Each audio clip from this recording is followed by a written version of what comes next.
આપણે મંદિરમાં જઈએ છીએ, મૂર્તિના દર્શન કરીએ છીએ, પણ શું હું ક્યારેય વિચાર્યું છે કે એક ચોક્કસ ક્ષણ હોય છે, એકદમ ચોક્કસ, જ્યારે પથ્થરની એ મૂર્તિ ખરેખર જીવંત દેવતા બની જાય છે? હા, એક એવી ક્ષણ જ્યારે એક નિર્જીવ કલાકૃતિમાં પ્રાણ પૂરાય છે. અને એ રહસ્યમય પ્રક્રિયાનું નામ છે પ્રાણ પ્રતિષ્ઠા. તો એ જ તો મૂળ સવાલ છે કે આખરે એવું તો શું થાય છે? પથ્થરની મૂર્તિ કઈ ઘડીએ જીવંત ભગવાન બને છે? હું તમને કહું, એકવાર આ વિધિ સમજાઈ ગઈને પછી મંદિરની મૂર્તિને જોવાનો આખો નજરિયો જ બદલાઈ જશે. ચાલો આ રહસ્યની ઊંડાઈમાં જઈએ. અને આ મોટા સવાલનો જવાબ છુપાયેલો છે એક શબ્દમાં: પ્રાણ પ્રતિષ્ઠા. જુઓ, આ કોઈ સાધારણ પૂજાપાઠ નથી. આ તો એક ખૂબ જટિલ અને ગહન પ્રક્રિયા છે, જેમાં મૂર્તિની અંદર શાબ્દિક રીતે પ્રાણ એટલે કે જીવન શક્તિની સ્થાપના કરવામાં આવે છે. પણ અહીં એક મજાની વાત છે, જે કદાચ કોઈને ખ્યાલ નહીં હોય. આખી પ્રક્રિયાની શરૂઆત મૂર્તિથી થતી જ નથી. ના, એની શરૂઆત તો ઘણા દિવસો પહેલાં જ જમીનથી થાય છે. હા, પૃથ્વીથી, અગ્નિથી, બીજ વાવવાથી અને જમીન પર દોરાતા ખાસ ભૌમિતિક ચિત્રોથી. સૌથી પહેલું પગલું છે વાસ્તુપુરુષ મંડળ. આમાં શું થાય કે જમીન પર એક મોટો ભૌમિતિક નકશો દોરવામાં આવે છે. એવું મનાય છે કે આ નકશો મંદિરની નીચે સૂતેલા એક બ્રહ્માંડીય અસ્તિત્વનું પ્રતીક છે. અને મંદિરનું ગર્ભગૃહ બરાબર એ પુરુષના હૃદય કે મસ્તક પર જ બને છે. પછી આવે છે અંકુરાર્પણ, જેમાં બીજ વાવવામાં આવે છે. જો બીજ બરાબર ઉગી નીકળે તો સમજવાનું કે આ ભૂમિ જીવંત અને શક્તિશાળી છે. એટલે કે પહેલા જમીનમાં જીવન છે કે નહીં એ ચકાસાય, પછી જ પથ્થરમાં જીવન લાવવાની વાત આવે. ઓકે, તો હવે જમીન તૈયાર છે. હવે ફોકસ શિફ્ટ થાય છે મૂર્તિ પર. જેવી રીતે જમીનને દૈવી શક્તિને બોલાવવા માટે તૈયાર કરી, બસ એ જ રીતે હવે મૂર્તિને એટલે કે પાત્રને એ દિવ્યતાને ગ્રહણ કરવા માટે તૈયાર કરવામાં આવે છે. પણ આ બધી તૈયારીઓ વચ્ચે શિલ્પકાર જાણી જોઈને એક બહુ જ મહત્વની વસ્તુ અધૂરી રાખે છે. અને એ છે મૂર્તિની આંખો. હા, આંખો બનાવવામાં નથી આવતી. આગમશાસ્ત્રો કહે છે કે જે ક્ષણે આંખો ખુલે એ જ ક્ષણે દેવતાની દૃષ્ટિ શરૂ થઈ જાય છે. અને જ્યાં સુધી બધી જ તૈયારીઓ પૂરી ન થાય ત્યાં સુધી એ શક્તિશાળી દૃષ્ટિ કોઈના પર પડવી ન જોઈએ. હવે શરૂ થાય છે અધિવાસ નામની એક આખી સિરીઝ. આમાં મૂર્તિને વારાફરતી ઘણી બધી વસ્તુઓમાં ડૂબાડવામાં આવે છે. પહેલાં જળમાં, પછી અનાજમાં, પછી સુગંધિત પદાર્થો, ફૂલો, પ્રકાશ અને રત્નોમાં. આ દરેક વસ્તુ પાછળ એક ખાસ કારણ છે. જાણે મૂર્તિની અલગ અલગ ઇન્દ્રિયોને જાગૃત કરવામાં આવી રહી હોય. જેમ કે જળ શુદ્ધિ માટે છે, અનાજ સ્થિરતા માટે, સુગંધ એમની હાજરી માટે. આ બધું પૂરું થાય ત્યાં સુધીમાં મૂર્તિનું શરીર તો તૈયાર થઈ ગયું છે, પણ એમાં હજી પ્રાણ નથી. હવે આપણે એવા કેટલાક ગુપ્ત અનુષ્ઠાનોની વાત કરીશું જે સામાન્ય રીતે કોઈની નજરમાં નથી આવતા. આ એવી વિધિઓ છે જે ખરેખર મૂર્તિને મંદિર સાથે કાયમ માટે જોડી દે છે, એક અતૂટ બંધનમાં. અને સાચું કહું તો આખી પ્રક્રિયાના કેટલાક સૌથી મહત્વના હિસ્સા તો લોકોની નજરથી દૂર એકદમ ગુપ્ત રીતે થાય છે. અને કદાચ એટલે જ તે આટલા રહસ્યમય અને શક્તિશાળી છે.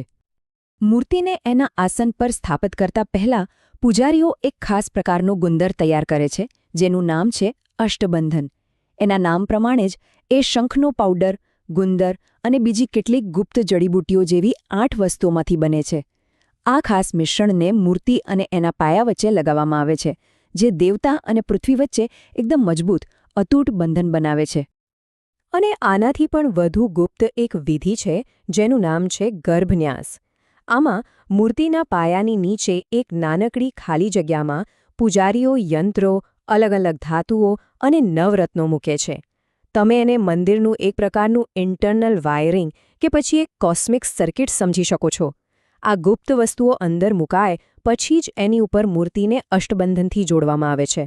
તો જુઓ, પાયામાં મંદિરનું હૃદય સ્થાપિત થઈ ગયું છે અને મૂર્તિનું શરીર પણ તૈયાર છે. હવે બસ એક જ વસ્તુ બાકી છે: પ્રાણ એટલે કે જીવન.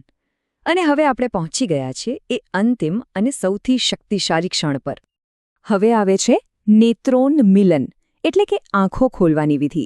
શિલ્પકાર હવે પાછળ હટી જાય છે અને મુખ્ય પૂજારી સોનાની કે ચાંદીની સળીથી મૂર્તિની આંખોની કીકીઓ બનાવે છે.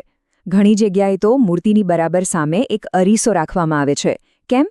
જેથી દેવતાની જે પહેલી શક્તિશાળી દૃષ્ટિ પડે એ સીધી કોઈ માણસ પર નહીં પણ પોતાના જ પ્રતિબિંબ પર પડે. અને આંખો ખુલ્યા પછી બધી વિધિઓ બહુ ઝડપથી આગળ વધે છે. પહેલાં નેત્રોન્મિલન, પછી આવે છે ન્યાસ, જેના દ્વારા દેવતાની ચેતનાને સ્થાપિત કરાય છે, અને પછી આવે છે એ અંતિમ ક્ષણ, પ્રાણ પ્રતિષ્ઠા, જેમાં જીવનનો સંચાર થાય છે. પ્રાણ પ્રતિષ્ઠા આ જ છે એક ક્ષણ જ્યારે જીવનની સ્થાપના થાય છે. ચારે બાજુ એકદમ શાંતિ છવાઈ જાય છે. મુખ્ય પૂજારી મૂર્તિની નજીક જાય છે અને મૂર્તિના હૃદય પર હાથ મૂકે છે. પછી એ પોતાના શ્વાસને કાબૂમાં રાખીને મંત્રોચ્ચારની એકદમ ચોક્કસ ક્ષણે પોતાના શ્વાસને મંત્ર સાથે જોડીને મૂર્તિમાં જાણે પ્રાણ ફૂંકે છે. બસ આ જ આખા અનુષ્ઠાનનો સાર છે. અને બસ એ જ ક્ષણથી એ પથ્થર હવે માત્ર પથ્થર નથી, એ મૂર્તિ હવે માત્ર મૂર્તિ નથી. ધર્મશાસ્ત્ર, અનુષ્ઠાન અને હા, કાયદાની દ્રષ્ટિએ પણ એ સ્વયં દેવતા બની જાય છે. અને આ જાગૃતિની અસર માત્ર મંદિરની દિવાલો પૂરતી સીમિત નથી રહેતી. પ્રાણ પ્રતિષ્ઠા થયા પછી તરત જ મંત્રોથી ભરેલા કળશનું પાણી મૂર્તિ અને આખા મંદિર પર છાંટવામાં આવે છે. આને કહેવાય છે કુંભાભિષેક. આનાથી શું થાય છે કે જે દૈવી હાજરી મૂર્તિમાં આવી છે એ હવે ફેલાઈને મંદિરની દિવાલોમાં, છતમાં, શિખરમાં અને ત્યાંની હવામાં પણ પ્રસરી જાય છે. એટલે કે એક ક્ષણથી આખું મંદિર જ દેવતાનું શરીર બની જાય છે. તો આ પરિવર્તન કેટલું મોટું છે એનો અંદાજ લગાવો. પ્રાણ પ્રતિષ્ઠા પહેલાં એ માત્ર એક કોતરેલો પથ્થર હતો, પણ પછી એ એક જીવંત હાજરી બની જાય છે. પહેલાં એ માત્ર એક પ્રતીક હતું, પણ પછી એ એક કાનૂની વ્યક્તિત્વ બની જાય છે. અને અહીંયા એ ખરેખર રસપ્રદ વાત છે. આ હજારો વર્ષ જૂની વિધિને આજની આધુનિક અદાલતો પણ માન્યતા આપે છે. ભારતીય કાયદા મુજબ પ્રાણ પ્રતિષ્ઠા પછી દેવતાને એક જ્યુરિસ્ટિક પર્સન એટલે કે કાનૂની વ્યક્તિ ગણવામાં આવે છે, જેનો અર્થ એ છે કે ભગવાન પોતાના નામે મિલકત રાખી શકે છે, દાન મેળવી શકે છે અને ટ્રસ્ટીઓ કોર્ટમાં તેમનું પ્રતિનિધિત્વ પણ કરી શકે છે. આના પરથી એ પણ સમજાય છે કે રોજની પૂજા આટલી જરૂરી કેમ છે. આગમશાસ્ત્રોમાં બહુ સરસ રીતે કહ્યું છે કે પ્રાણ પ્રતિષ્ઠા એ જન્મ જેવી છે અને રોજની પૂજા એ લાઈફ સપોર્ટ જેવી છે. જો પૂજા બંધ થઈ જાય તો એ દૈવી હાજરી ગાયબ નથી થઈ જતી, પણ તેલ વગરના દીવાની જેમ એ નિષ્ક્રિય થઈ જાય છે. તો હવે પછી જ્યારે પણ કોઈ મંદિરમાં મૂર્તિ સામે ઊભું રહે ત્યારે યાદ રાખજો કે એ માત્ર પથ્થર નથી. એ એક એવું સ્વરૂપ છે જેને તૈયાર કરાયું, શુદ્ધ કરાયું, સ્થાપિત કરાયું અને છેવટે જેમાં પ્રાણ ફૂંકવામાં આવ્યા. આ વિચાર આપણને એક સવાલ પૂછવા પર મજબૂર કરે છે કે જ્યારે આપણે મંદિરમાં પ્રવેશીએ છીએ ત્યારે આપણે કોઈ ઇમારતમાં પ્રવેશી રહ્યા છીએ કે પછી સીધા ભગવાનના શરીરમાં?